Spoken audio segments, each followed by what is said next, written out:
Someday we'll get paid for this. Hello, news buffs and aficionados. This is Scrapple News, and I am A.P. Ticker, high atop the Scrapple News towers, bringing you the latest in news.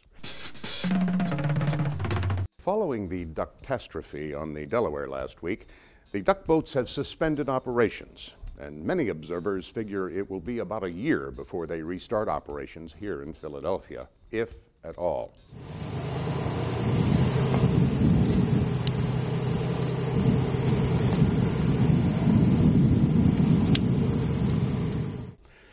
And good riddance, I say. Do you know what it's like to be assaulted every morning in Old City as you walk down the street hungover like a bear on your way to get a cup of coffee, and a duck boat blasting Louie Louie pulls up next to you packed with fat, no-neck white people and their dreadful cracker spawn, blasting their infernal quackers at you like some brain-dead kazoo orchestra from the bowels of hell?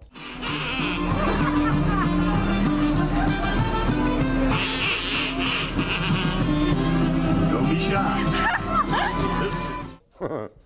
No, they shan't be missed. I'm only sorry 2 young Hungarians had to die to stop this madness. The 2 dead tourists were part of a group of 13 Hungarian students, 2 Hungarian teachers, and some U.S. students and teachers on a tour hosted by a Methodist church in suburban Philadelphia.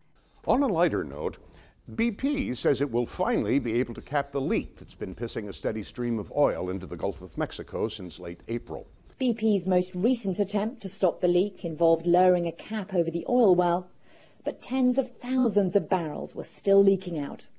So over the weekend, they removed the first device, which meant oil gushing out, and last night installed a new 30-foot high cap with a much tighter fit. No explanation has been given for how, after all these months, they finally have figured out how to stop it. Curiously, I never heard back from them about my suggestion that they plug the hole with Sarah Palin. Man, that would really kill 2 birds with 1 stone if it actually works. Fingers crossed, people. Last week, PA Attorney General Tom Corbett, who is currently ahead in the polls in the race for governor, struck a new low, even by Republican standards, when he blamed the unemployed for being unemployed.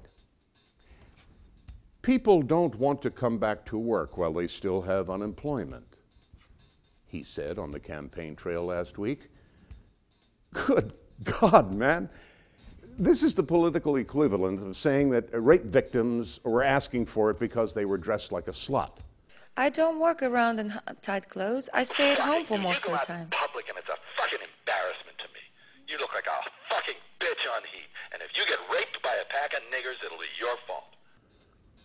Has it really come to this? Blaming the victims? Tom Corbett, at long last, have you no decency, sir? And now, I'd like to welcome our newest member of the Scrapple News team, Hot Carl, our new sports reader. Carl? Yes, thanks, AP, and let me say it's an honor to walk a mile in your wingtips. Carl, it gives me a great deal of pleasure and excitement to welcome you to the bottom. Hi, sports fans, and remember, if you don't like sports, free porn is just a click away.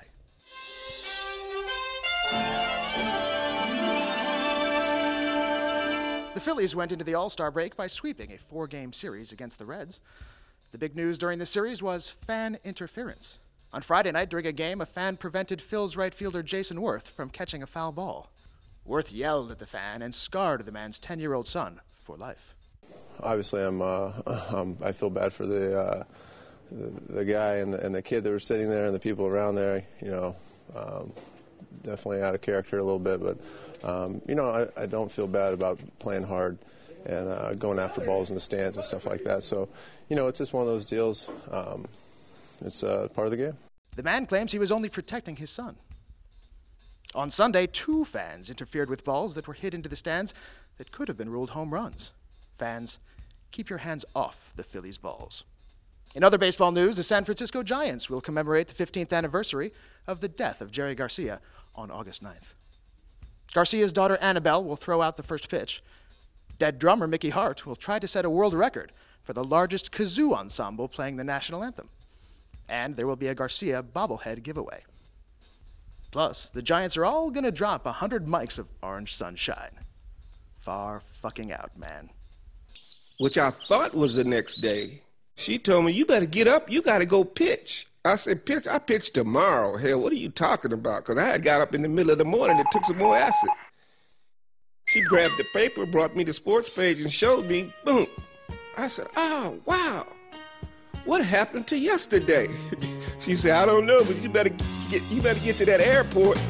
And LeBron James wasted the nation's time on Thursday night with a nauseating display of raw self-interest called The Decision, wherein James napalmed his 25-year relationship with his home base of Northeast Ohio. And this fall, man, it's very tough. And this fall, I'm going to take my talents to South Beach and join the Miami Heat. With Cleveland's still beating heart nestled in his tummy and a little trickle of blood dripping from the corners of his mouth, James announced he was going to go play on the beaches with his buddies in Miami. This is about me, he said. Thank God LeBron is looking out for LeBron.